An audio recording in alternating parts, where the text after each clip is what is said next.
talks about dating and relationships, but no one talks about being single. Hi guys, my name is Amy and this is my YouTube channel where I vlog every single week of my life, and today I'm trying something a little bit different, and it's something that I want to do a bit more of, which is just sitting on the sofa together and having a good chat. I feel like with the vlogs we're always like up and about and all over the place and we never really get into the nitty gritty, so that is what we're doing today. If you watch those vlogs you will know that I am actually in a relationship. I've been with my boyfriend for just over a year now. We've just moved in together, but what you may not know from watching those vlogs is that before we met I was single up until the age of 27, with the exception of a brief and messy, very short relationship in my late teens. And in the time in between, I did go on the odd date, I had the odd talking stage, I definitely had the odd hyperfixation on the idea of a person who didn't really exist. But for the most part, it wasn't really something that I was trying to change. And sometimes I thought I wanted to change it, but then I would actually not do anything about it. So I think I sort of just thought I was meant to want to change it more than I actually wanted to change it for myself. And if I'm being honest, for a while I actually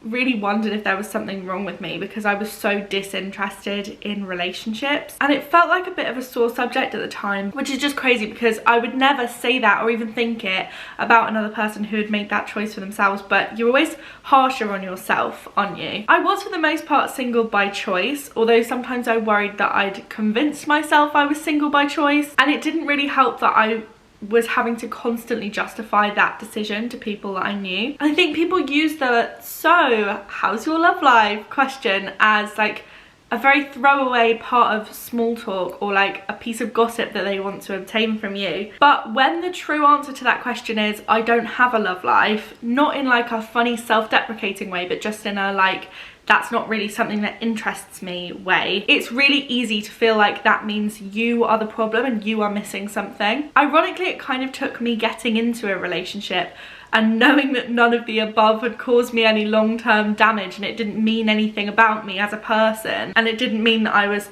hideously unattractive or unlovable, to really be able to like process those feelings and find the words for them a little bit more. I suppose a lot of things are easier to talk about in like an objective way once they're no longer happening and you've got a bit of hindsight. So maybe this is just one of those things for me. But I am actually really pleased that I remained single for so long, and so in a world of content about dating and relationships, I wanted to sprinkle a little bit of single pride in there. We hear a lot of single people talking about their dating experiences, but not really about what they love about being single or just about that experience on the whole. I think kind of because society sees that as an absence of something or as something that you must be trying to change, rather than being a whole and complete story in itself. And I know it's cheesy, but you are a whole and complete person on your own, and being single is not something to be embarrassed or ashamed of. And I do hope that I'm not single again anytime soon, but that's because I love my partner and I want that to work out. Ew, I can't believe I just said that on the internet. That's so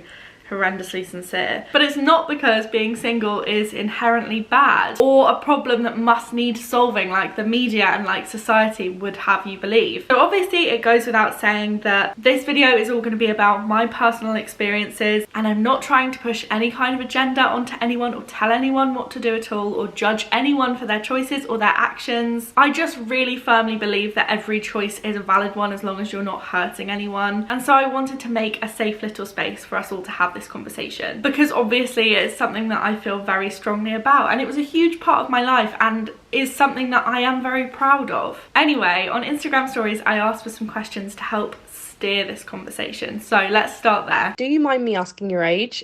I haven't been in a relationship yet at 26. Firstly, I'm 28. I got into my first adult relationship when I was 27. But I wanted to start on this one because I cannot tell you how many questions like this I had. The age number fluctuated hugely. If you put one of these questions into my question box with your age, you were not the only person to say that age. There was not one person who asked this question who was like the only person of that age, if you see what I mean.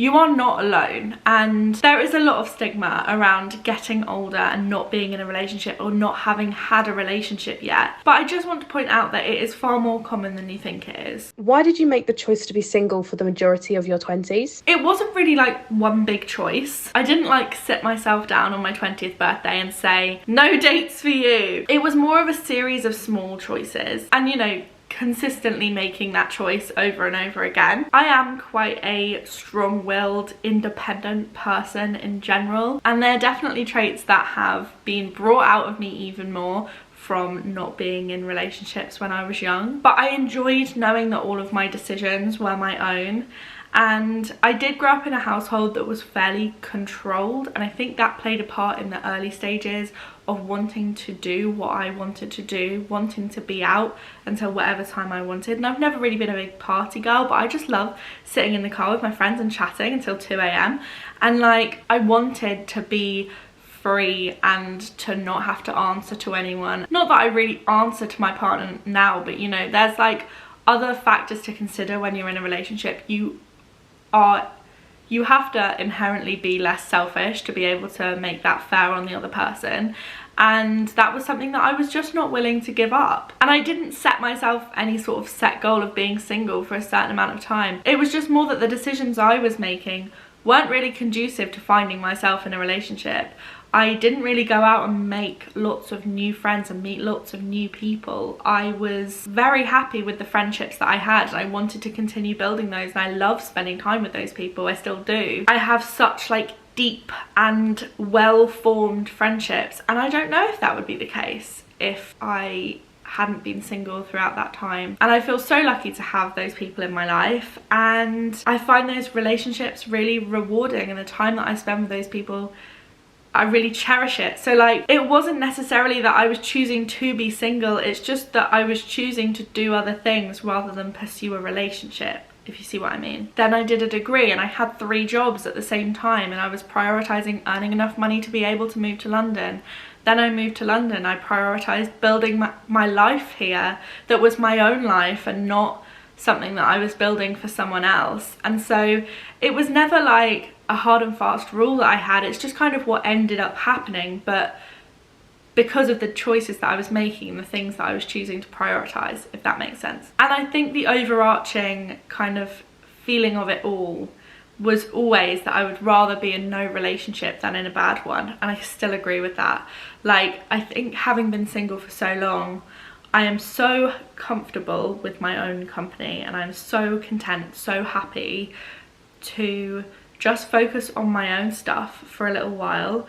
And I had my fair share of like messy situationships, and every single time I was like, why have I done this to myself again? This person clearly is not my person anyway. I've ignored every single red flag,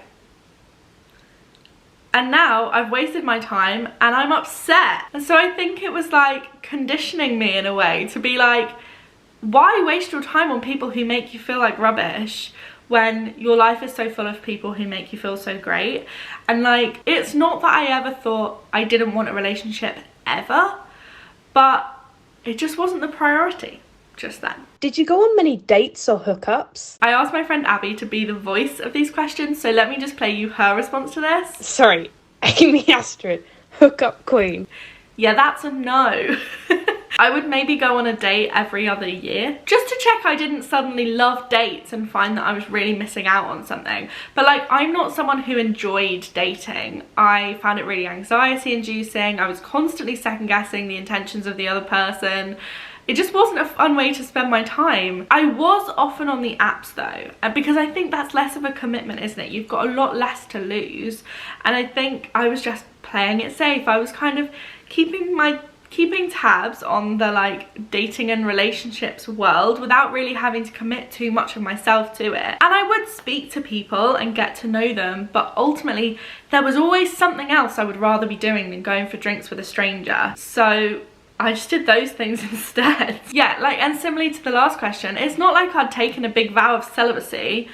I just didn't really care. It just wasn't really a priority for me. And I never saw anyone else saying that, and that made me feel like such a weirdo. But like, that's fine. Some people don't like dogs. That doesn't make them weird. Maybe it does. Do you have any advice? I've always been single. I go on dates, and if they aren't horrible, the guys ghost me. Pricks. First of all, I just want to say I'm so sorry that you've had a really bad experience, and ghosting can be really hurtful, and I've been on both sides of that. I am not perfect. I have no excuse for being the ghoster, and being the ghostee sucks. But try not to fall into the trap of thinking all men are trash. I was always really against that phrase, even though I think when I was younger I maybe threw it around here and there. But like, ultimately I'm someone who's always had a great relationship with men in my life, in my family, and I have male friendships. Like, there's a lot of boys in my friendship group, and I don't think that about them. Women can be trash too, everyone can be trash. Like, we can all treat each other so horribly, and I think it's really important to remember genuinely that feeding, and I'm not saying you do this, but I definitely did, like feeding yourself a narrative that all men are going to treat you horribly isn't a healthy outlook to have when dating. That being said, if you've had consistent bad experiences, I can see how it happens, and again, I'm really sorry that that's happened to you, and I am going to give you some tough love here. Obviously I don't know anything about this situation beyond the very limited information that you've given me, so if this does not apply, please feel free to ignore me. But from what you've said, I think you need to up your standards. Speak to them for a little while beforehand so you feel like you get to know their personality a little bit better. Maybe have a phone call or a FaceTime if that would make you feel more comfortable. And if you're someone that doesn't like to text a lot, maybe that's a good like middle ground. But ultimately, if they give you any red flags before you've even met, when they should be on their best behaviour, just cut it off. Like, I had a really strict rule for myself that I never went on a date with anyone who even implied that they had anything less than complete respect for me. And vice versa, I would make sure to give that to other people too. But for example, I would often say in advance that I'm not a big drinker and that I wouldn't be drinking on the date. And because it's quite a divisive topic, it was quite a good way of sorting the wheat from the chaff. It was a good way of finding out whether that person was likely to respect your boundaries or not and be like polite and kind. And if they said anything other than like, no worries, let's get a coffee instead, or like, no worries, what's your soft drink of choice, I wouldn't be going. Like, if there was any sort of like, oh, just one, just have one, go on. Or like, I once went on a date where, this was a long time ago, I was still a teenager I think at the time, where I had said that I wasn't drinking, and he had kind of pressured me to have like one glass of wine at a pub. So I had a glass of wine, and then later in the day we ended up in another pub, and he said, do I want a glass of wine? And I said, no thank you, I'll have a Diet Coke. And he was going, go on, have a wine. And I was going, no thanks, I'll have a Diet Coke. And we were stood at the bar, and the barman came over and said, what can I get you? And he said, I'll have, I can't remember what he had, and a glass of wine for her please. And I said, no, I'll have a Diet Coke. And he went, no, she'll have a glass of wine. And the bartender turned around and went, I think she wants a Diet Coke, and got me a Diet Coke. But like, that, in that moment I went, oh, I am never meeting up with you again. Like, that to me was enough. Similarly, if they said anything over messages before meeting up that made me feel even slightly uncomfortable, or made me feel like they might not be like morally the sort of person that I would want to be with, then I thought it was just best not to waste anyone's time. So again, obviously I don't know any nuance surrounding your situation whatsoever, but maybe have a little think around your vetting process, and also about what you want for yourself, and making sure that your standards are where they should be. How did you find navigating the dating world as a mid-sized girly? Now, I had this question in a few different formats, some of them slightly more insulting than others, but I'm going to assume this question was well intentioned. The one that Abby just read out wasn't badly worded. Some of them were, but I'm going to read between the lines here and assume that what people are curious about is how to navigate feeling self-conscious when dating because of the narrative that everyone should look like a supermodel. And in answer to that, first of all, it's about confidence, right? The most attractive thing that someone can have about them is self-confidence. And so doing things like wearing things that make you feel like you look nice, and wearing your favorite perfume and stuff like that, it goes a long way when you're meeting someone. And if that is something that you're worried about, then make sure you're wearing clothes that you feel really comfortable and really good in, because that confidence will shine through. But also, I think regardless of whatever your physical hang-ups are that you're self-conscious about, it's really easy to tell yourself that no one could ever possibly find you attractive for literally any reason, whether that is your weight, whether that is, I had a real hang-up about my hair, I sometimes still do. If you don't have perfectly straight teeth, there's a huge long list of insecurities and things that can make people feel self-conscious that to them feels like such a defining factor. It's so easy to be defined by your own insecurities, but to everyone else that's not the first thing they would point out about you. So if that is something that you're struggling with, then I think maybe what you need is a little bit of self-love and a little bit of kind of introspection about how you can make yourself feel more confident.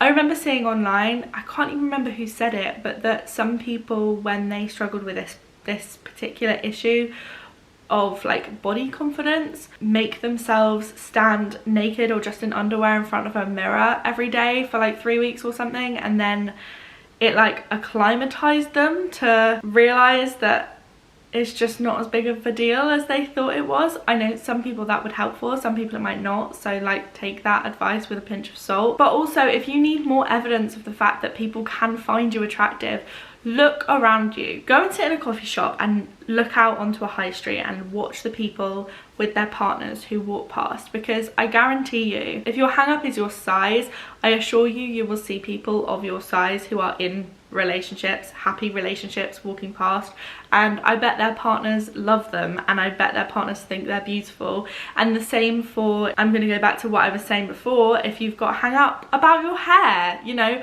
look for people who have a similar hair type to you, or a similar hair length, or whatever it is. Or if you don't have perfect teeth, like look for other people in the street who have those things that you beat yourself up about so much, because first of all, they're so much more common than you think, but also I promise you that there is someone out there for whom you will be like the most attractive person they have ever met.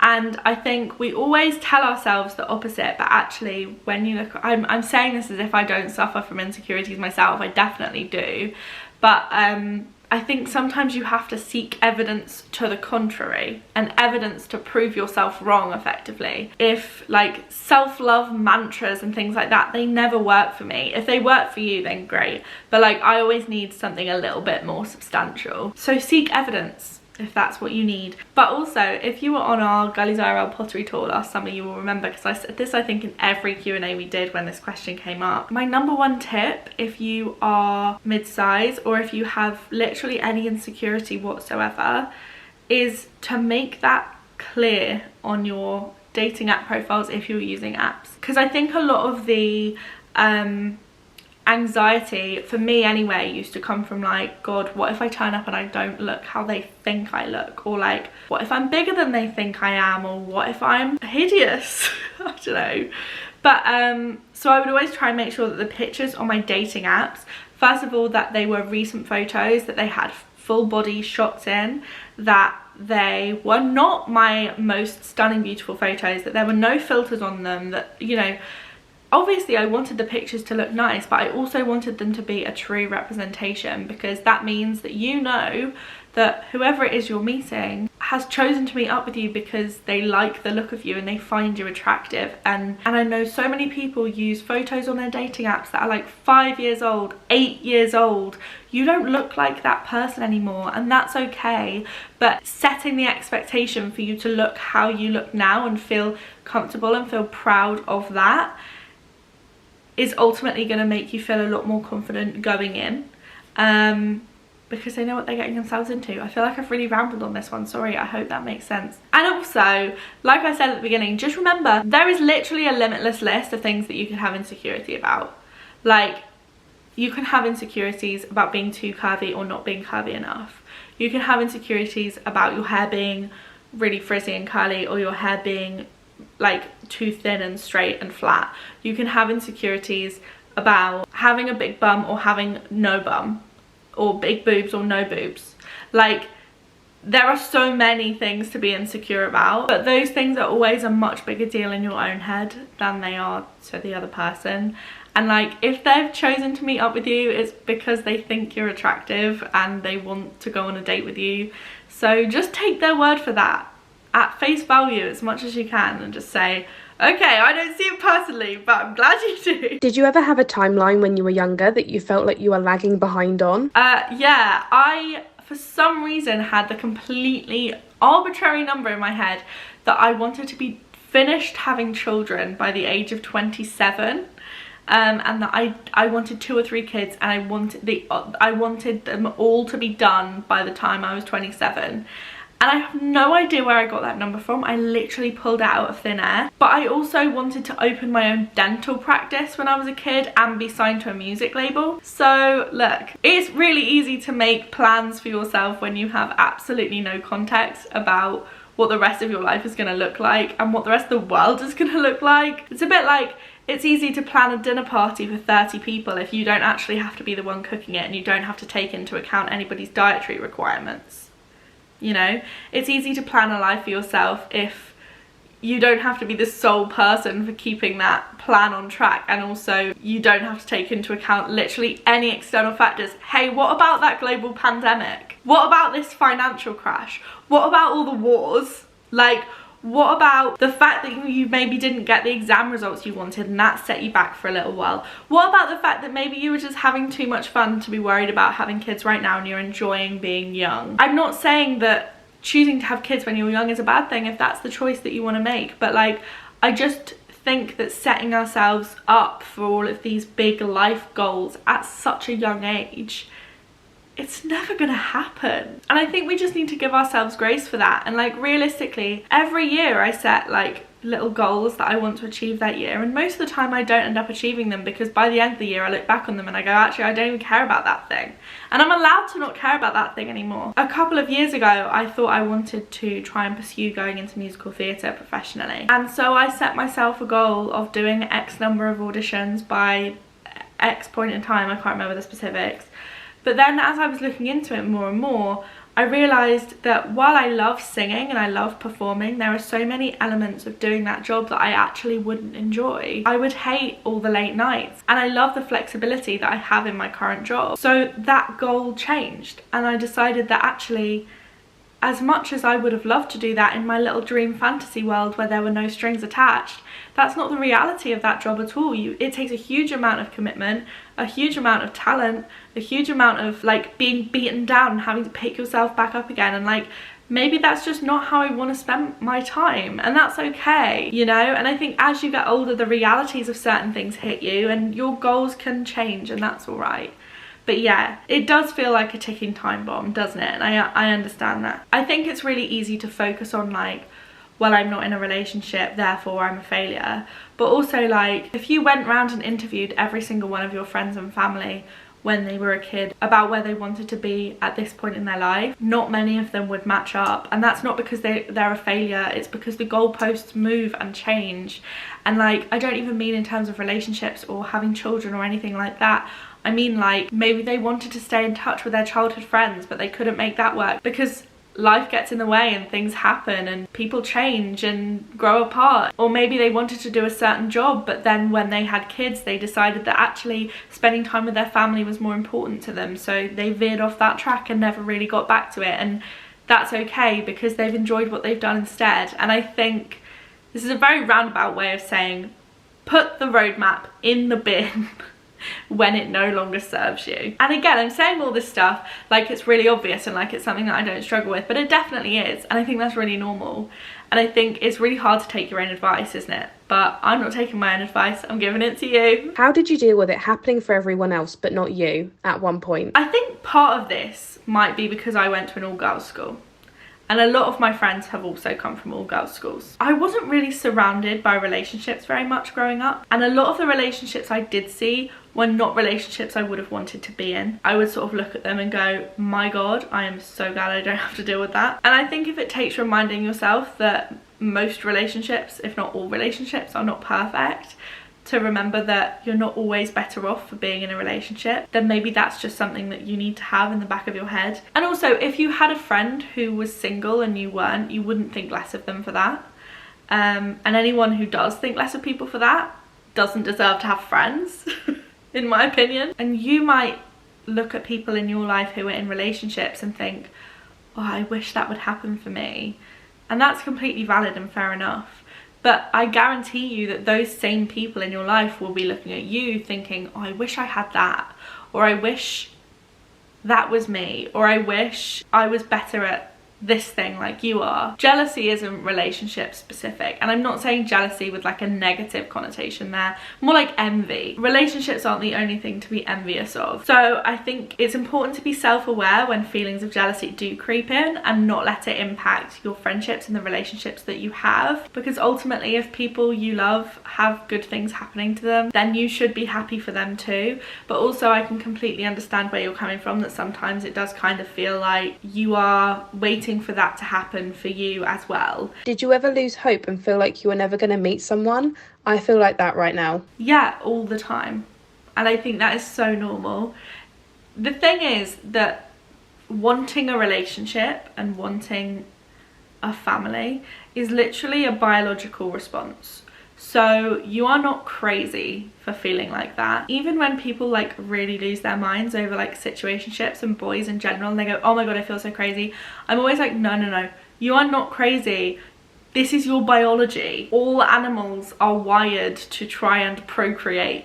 Like, that is why these things can really eat away at you, you know? So try not to beat yourself up too much for feeling rubbish about it, and just remind yourself that like that is such a normal, like literally evolutionary reaction to being single. So it will undoubtedly creep up on you every now and again, but I would say fill your life with things you love and people you love and things that you find fulfilling, and ultimately give yourself opportunities to find someone, be that on the apps or in real life. I know that when I look back now, when I used to feel like this, I ultimately did nothing about it up until the time when I did. I would lie there and feel sorry for myself and think, oh, woe is me, I'm never gonna find anyone. But ultimately, was I arranging dates? No. Was I turning down invites to meet like friends of friends and stuff? Yeah. So obviously I don't know your situation, but like there's always something you can do to proactively change your situation if that is what you want. So I think it's good to like take some of the power back, you know, and remind yourself that it's okay to feel like that, but that also that's a problem we can solve. What advice would you give someone who is in a similar situation to what you once were, single and worried that they were missing out on the experience of being with someone? First of all, there are so many experiences that are so fulfilling that do not require you to have a partner. I think because of all the like films and stuff, we kind of see that as the one experience that we should all be seeking, and like the story's not over unless you've had true love's kiss. And there is nothing wrong with pursuing love if that is something that you want, but there's also nothing wrong with saying, actually I'm super into this other stuff that I'm focusing on right now, building a career, focusing on my friendships, going traveling, having a nice time, enjoying not answering to anyone, whatever that is. And that is a story in itself, and maybe the love story will be in the sequel. That being said, if it's not societal pressures telling you that you should be in a relationship, and actually that is something that you've decided that you want to experience, like I said before, take that into your own hands. You've got to put yourself out there and make it happen. I'm such a strong believer in like building your own path, and that like nothing good ever just falls in your lap. Maybe try going on a few dates, see how it makes you feel. Every time I went on a date I went, yeah, I don't want to do that. But if you feel differently, then go for it, queen. I hope you have a great time. And something else I actually wanted to add to this question was that I used to really worry that being single for so long would have like this big profound impact on any future relationships that I had, and that like my lack of experience would really get in the way. I just want to put that to rest for you and say that the second I found my current relationship, the fact that I'd been single for like 8 years prior to that really made no difference whatsoever. Nobody should judge you for your dating history, and if they do, maybe they're not the right person for you. But personally, now that I get to experience a relationship too, I don't regret all the years that I spent without one, because I know that I was able to have so many like rich, fulfilling, well-rounded experiences in other ways, and now I get to experience this thing too, which is great. But my like whole perceived thing of like being terrified that I would forget how to kiss was fine. So if that's you, you'll be fine as well, I promise. Your body just sort of knows how to do these things. I've been happily single, but time is ticking. How or when did you decide to dive into dating? As I said, had kind of had like talking stages and stuff for a little while. Throughout the pandemic, I had a talking stage that lasted like nearly 2 years. and it was a complete colossal waste of my time. And actually I'm so glad it happened, because I think it really broke me out of the cycle that I was in of like thinking I wanted maybe a relationship but ultimately like not enough to do anything about it. So I kind of sat down and had a think about it, and I was like, right, how am I actually feeling about this? Because for my whole life I've kind of bumbled along, gone yeah, not now, like not really interested in that, or like it's just not my priority. But suddenly I started to feel like maybe that was something I was missing out on, and that was something that I actually wanted to change. So I spoke to my friends a bit about it, and I said, like, you know, I'm nearly 27 now, and I feel like I might regret not dating and not being in a relationship in my 20s. And that's not to say I would have regretted it. I don't know, because that's not the path. Maybe in some alternate reality I would be able to give you the answer to that. But like, I started to worry a little bit that maybe it was something that I would regret. And so I was like, right, okay, well, I don't like to live with regrets. If I want something, I go for it. So I was like, right, that's it.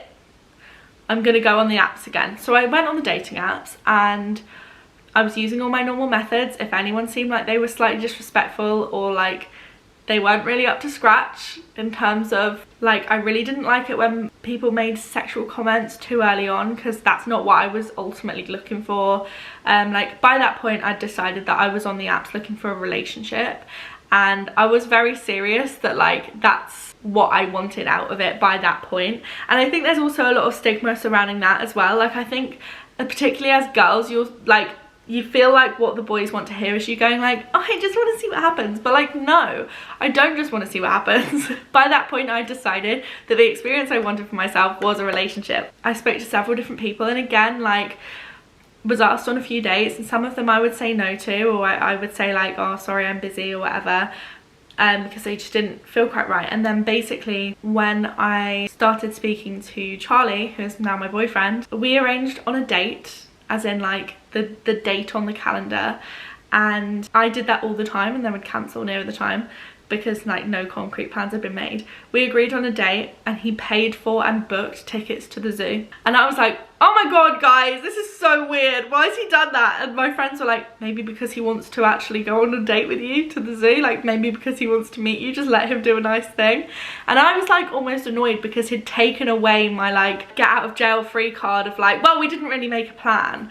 And he sort of like forced me into like committing to going because he'd paid money for it, and I didn't want to be an asshole. And it just really broke me out of my comfort zone, and we got on really well, and we're still together a year later. So in summary, I think my answer to that question is that like effectively when you know it's time, you actually know it's time, and you're ready to start committing to those things, and you know what you're looking for, and you're happy to like advocate for yourself. And I'd spent a long time prioritizing my career and prioritizing my friendships and prioritizing financial stability and things like that, which I'm so glad I did. But ultimately one day I just sort of had the realization that I was ready to add like a new string to my bow, effectively. How did you not get disheartened after I was me? Sorry, I'm keeping that one. How did you not get disheartened after unsuccessful dates? I've had so many, and it's hard not to self-blame. It is hard, because I think you build up a date so much in your head, and then when it doesn't go to plan, it's really easy to think that that's all your fault. But ultimately, if you didn't have a good time, or if they didn't have a good time, that's okay.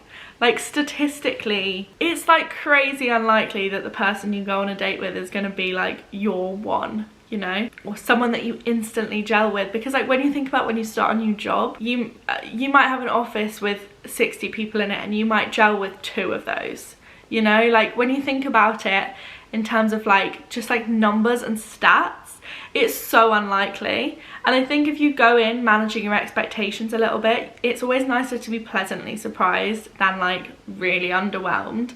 But also, if it's unsuccessful in that like maybe they expressed afterwards that they didn't want to see you again, that's gonna feel rough. Like, it is gonna feel like a rejection, and rejection is really horrible. But also I think it's important to remind yourself that like ultimately they've done you a favor in telling you that, because you deserve to be with someone who is really excited to be with you, and anything less than that is like not good enough. So just remember that every bad date makes a good story and is one step closer to a good date. And it's hard, but you've just got to keep pushing through if it's something that you want. Otherwise, I would say that if you're finding yourself getting really disheartened and it's really having an impact on like your confidence or your self-worth, maybe take a little step back for a while. Maybe stop for a minute and think, actually, I'm going to focus on some other stuff that makes me feel good, and maybe I'll come back to this later.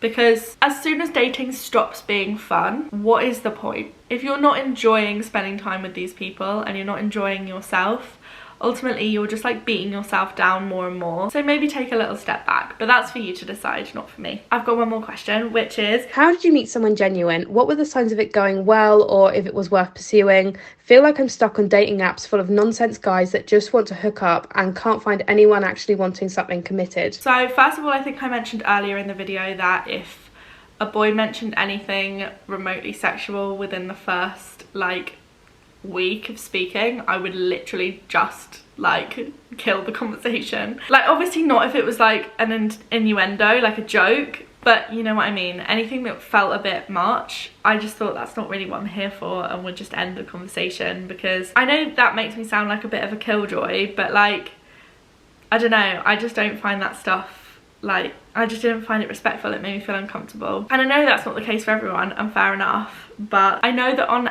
Hinge you can definitely have on your profile what it is that you're looking for. So I think you need to like set your intentions really clear, and then ultimately not be afraid to cut people off if they don't meet them. And I actually think being single for so long really allowed me to get to know myself and get to know what I wanted and what I would or would not accept, and set my standards really high. Because ultimately I had spent the last 27 years of my life building a life that I love, and if I was going to bring someone into that, they had to make me love that life even more rather than distracting from it. So I was very protective of myself, and I was very sure of the kind of person that I wanted, and I think because of that it was very easy to cut people off when I knew that they didn't meet that criteria. And obviously you do have to remember that people are people and they have feelings, and you need to be kind, but there is no point wasting anyone's time, and if you know that they're not the one for you, end it. In terms of how I met someone genuine, I mean, I've kind of said all of this already throughout the video, but like I would always make sure that I was talking to someone for like a couple of weeks at least before I would meet up with them, but that they had mentioned meeting up at some point within that time, even if like concrete plans hadn't been made, because as I said, I had very much been burned by someone who just seemed to completely want to waste my time, and have all my attention and like have their cake and eat it basically, and like talk all the time and have all of my like attention and advice and entertainment, but ultimately wasn't really ready to like pull through and commit. But I think, like I said, that actually happening then made me realise that I really did want that by that point. So sometimes it just takes, you know, it's all part of the journey, isn't it? In terms of the signs of it going well, for the first time I didn't feel panicked about dating.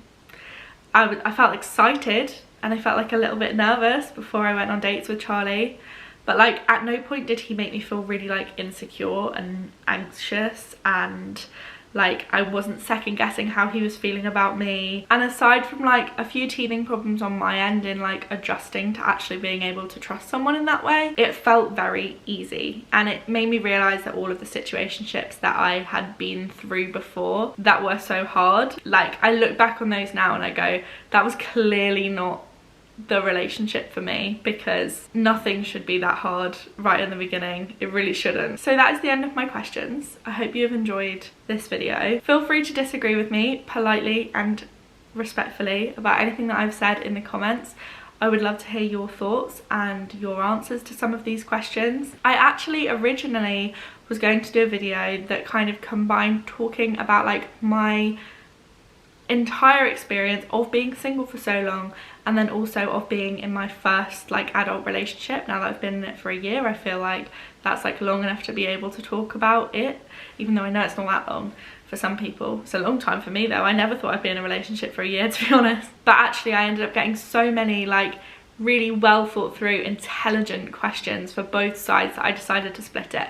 So at some point in the next few weeks I'm going to be doing a part 2 to this, which is going to be talking about adjusting to being in my first adult relationship basically. And if you have a question about that, feel free to leave it in the comments of this video or to DM it to me on Instagram and I'll add it to my list. Thank you very much for watching right to the end of this very long video. I hope you've enjoyed it. If you asked me one of these questions, I hope I was able to help. And if you're single right now and happy being single, then I hope this video gave you a little bit more confidence to really own that and to know that that is such a valid choice that you've made, and I'm so glad that you're having a great time with it. Alternatively, if you're single and that's something that you're looking to change, then I hope this video has helped you too and has maybe made you feel a little bit more confident in being single or in sort of changing your viewpoint on it slightly. Dating and relationships and being single can feel so close to like your self-worth and your identity, and so it's a really sensitive topic. But thank you for listening to my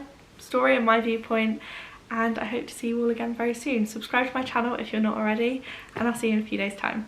Bye guys.